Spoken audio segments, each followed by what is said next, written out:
కాంగ్రెస్ పార్టీకి MLC Jeevan Reddy goodbye చెప్పబోతున్నారు. జగిత్యాల పంచాయతీ ముదిరిపోవడంతో తమ వర్గానికే చైర్మన్ పదవి ఇవ్వాలని పట్టుబడుతున్నారు.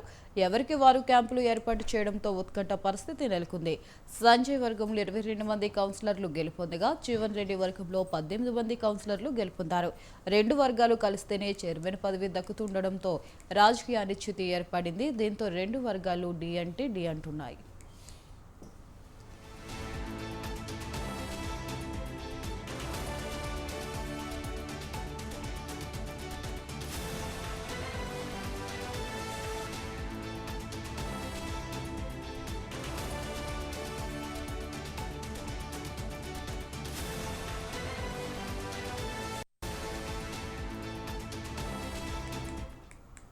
కాంగ్రెస్ పార్టీకి ఎమ్మెల్సీ జీవన్ రెడ్డి అయితే గుడ్ బై చెప్పబోతున్నారు. ఇక దీనిపై మరింత సమాచారం మా కరస్పాండెంట్ సంతోష్ ఫోన్ ద్వారా అందిస్తారు. సంతోష్, చెప్పండి.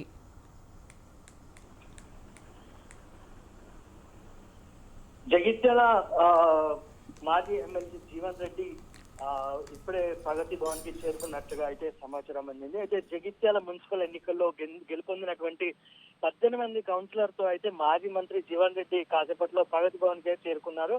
జగిత్యాల మున్సిపాలిటీపై జెండా ఎగురవేయాలన్న లక్ష్యంతో జీవన్ రెడ్డి వేగంగా అడుగులు వేస్తుండగా ఈ పరిణామాల రాష్ట్ర రాజకీయాలు అయితే ఒక ఉత్కంఠను పెంచుతున్నాయని చెప్పుకోవచ్చు. మరోవైపు జగిత్యాల మున్సిపల్ ఫలితాల్లో అధిష్టానాన్ని ఇరకాటంలో పెట్టాయి. అయితే ఎవరి వైపు మెజారిటీ మొగ్గు చూపుతుందనే ఇప్పుడు హాట్ టాపిక్ గా మారింది.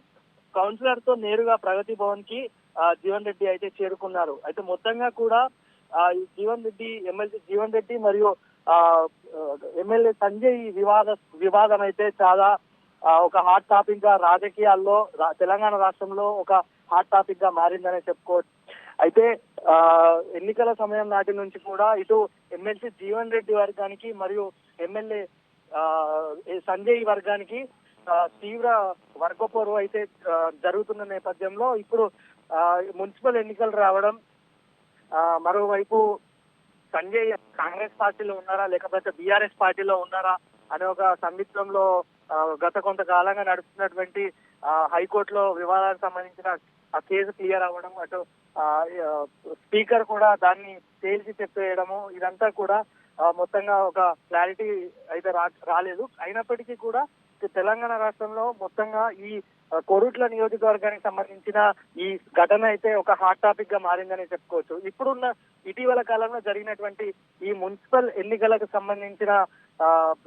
సంబంధించినటువంటి ఈ వ్యవహారం కూడా ఇప్పుడు రాజకీయాల్లో ఒక హాట్ టాపిక్ గా మారింది. అయితే మొత్తంగా కూడా ఎన్నికల సమయంలో అన్ని పార్టీలు ఉమ్మడి కరీంనగర్ జిల్లాలో ఉన్నటువంటి మంత్రులంతా కూడా ఇటు కరీంనగర్, చొప్పదండి, ధరంపూరి, సిరిసిల్ల, మరోవైపు కొరుట్ల ప్రాంతాల్లో అయితే అందరూ కూడా పెద్ద ఎత్తున ప్రచారం చేశారు. కానీ జగిత్యాల ప్రాంతంలో మాత్రం ఎలాంటి ప్రచారాలు చేయలేదు.